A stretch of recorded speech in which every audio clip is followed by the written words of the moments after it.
का है। अरे दोनों बैठे आस लगा में, ध्यान लगा में, आबे नहीं अधुराई भजन करे, भीतर बाबा बाई भजन करे। अरे दोनों बैठे आस लगावे, ध्यान लगावे, आबे नहीं अधुराई भजन करे, भीतर बाबा बाई भजन करे। ध्यान रखना, हम तुम सब यही तो कहते हैं कि हमारे घर भगवान आ जाएं, हमें भगवान के दर्शन है जाएं।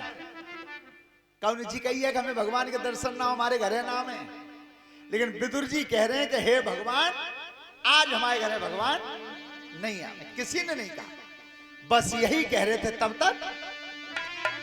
अरे जिया दो की लगी रही रटना, लगाई रहे रटना, सोई कुंदी आई बजाई भजन करे, भीतर बाबा बाई भजन करे।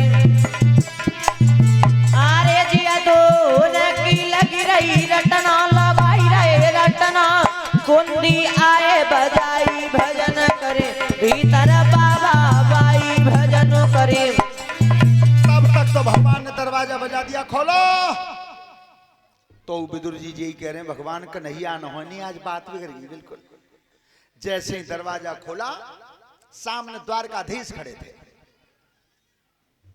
उतने कन्हैया खड़े रह गए, इतने विदुर जी खड़े रहे, कई काऊ ने काऊ तो कुछ नहीं। श्याम सुंदर बोले चाचा भीतर आवेगी ना कोई, आ जाओ, ध्यान ना है रहो। अब ध्यान कहाँ है कि जो खाए में मांगेंगे, ध्यान रखना, आसन बिछा दिया। द्वारकाधीश बोले चाचा सवेरे ते पानी नहीं मिलो, भूख लग रही है। बाहरे मेरे ठाकुर जो चीटी तक की व्यवस्था रखता हो 24 घंटे में, चीटी तक की, और वो स्वयं आज भूख से भोजन मांग रहे हैं।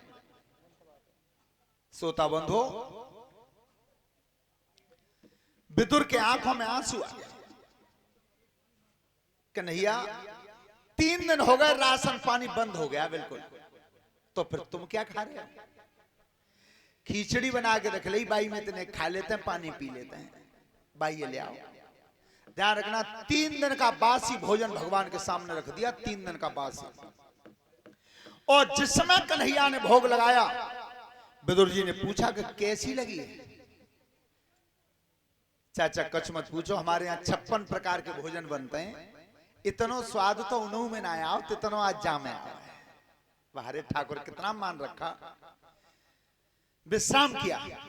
जब सवेरा हुआ, दुर्योधन के दरबार में भगवान कृष्ण ने यह प्रस्ताव रख दिया कि राजधानी का बंटवारा कर दीजिए, अन्यथा इतना बड़ा संग्राम होगा, न अब तक हुआ न कभी आगे होगा।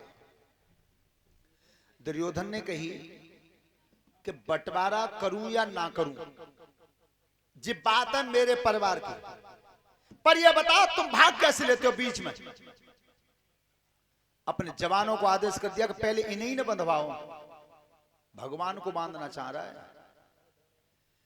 अरे दुष्ट, तू ये नहीं जानता कि जब वो घोंटुन चलते थे तब तो जसोदा पर रस्सी पैदा ना वही, तू अब तो वे जवान है, अब क्या बांधेगा?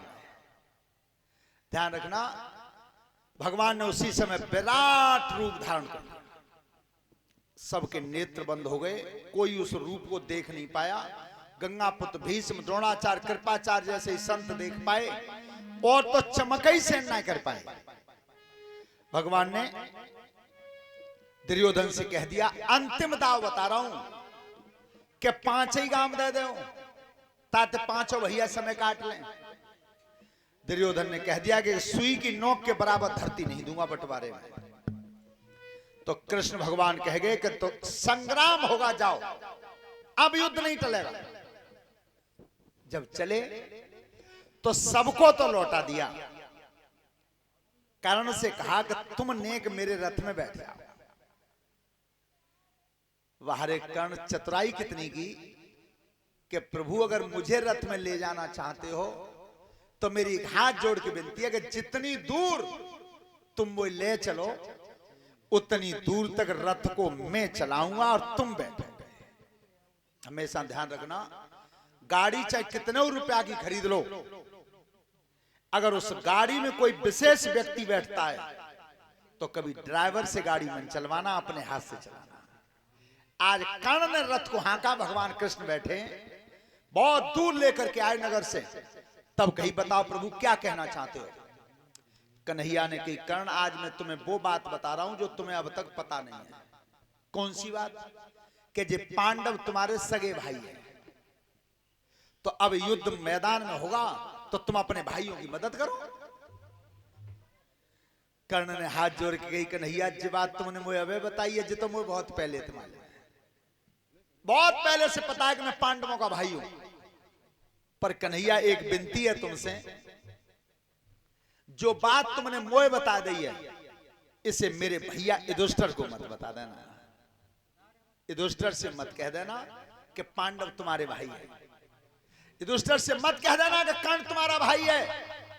अगर तुमने कह दिया कि कर्ण तुम्हारा भाई है तो वो धर्म, युधिष्ठिर धर्म का अवतार है, वो अपना राज मुकुट मुझे पहना देगा, बड़ा भाई समझ के। और मैं जब दुर्योधन से इतना बंध गया हूं कि राज मुकुट को मैं दुर्योधन को पहना दूंगा। पर रही बात कन्हैया,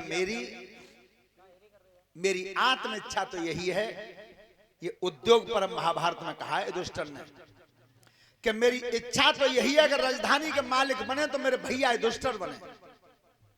और कन्हैया रही बात मेरी, जिंदा रहूंगा तो दुर्योधन के संग और मरूंगा तो दुर्योधन के संग।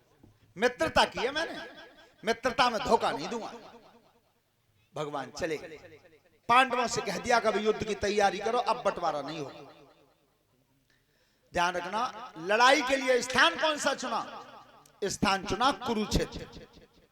कुरुक्षेत्र, ये कुरुक्षेत्र ही क्यों चुना? पहली बात, राजा कुरु ने हल से इस धरती को अपने हाथों से जोता था। और कितनी धरती जोती? 40 मील वर्गाकार, इतना हल चलाया राजा ने। और देवताओं से यह वचन ले लिया था कि जितनी धरती को मैंने कमाया है, इस धरती पर कोई वीर मरे वो परम गति को प्राप्त हो। तो पिता में भीष्म इस बात को जानते थे कि युद्ध के मैदान में जब क्षत्रिय लड़ेंगे तो मारे भी जाएंगे। राजा कुरु ने कितना खेत जोता था? 40 मील। विचार करो, आज तो बुतनो बढ़िया है कि हलोर बैल ही ना रहे, उन्हें जुतवैया ना हो कोई पैदा, बालक हंस जाएंगे। अब वही बड़े बूढ़े बेटा सवन आने बैठे हैं, वही तो कछु बैठे हैं, तेने 10-10 बीघा खेत, तो एक कठिया हरते जोत के पटेला दे दो पूरे दिन में। और माले में पत्ता के बाद सबई मवेशी को हाथ तक गड़सिया ते कुटी कर लेते। कितनी क्षमता होगी?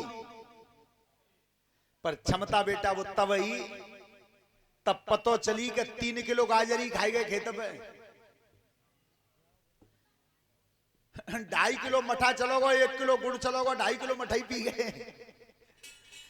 गन्ना जब कोलू में पेले जाते, कोलू चलते, बिना छनो 5 किलो रसोई पी गए। उनके पहुंचने के कड़े नहीं मिले बाजार में, बेचलाते। अब तो क्षमता ही चली गई। श्रोता बंधो, तो जिस समय एक कुरुक्षेत्र का मैदान जो चुना,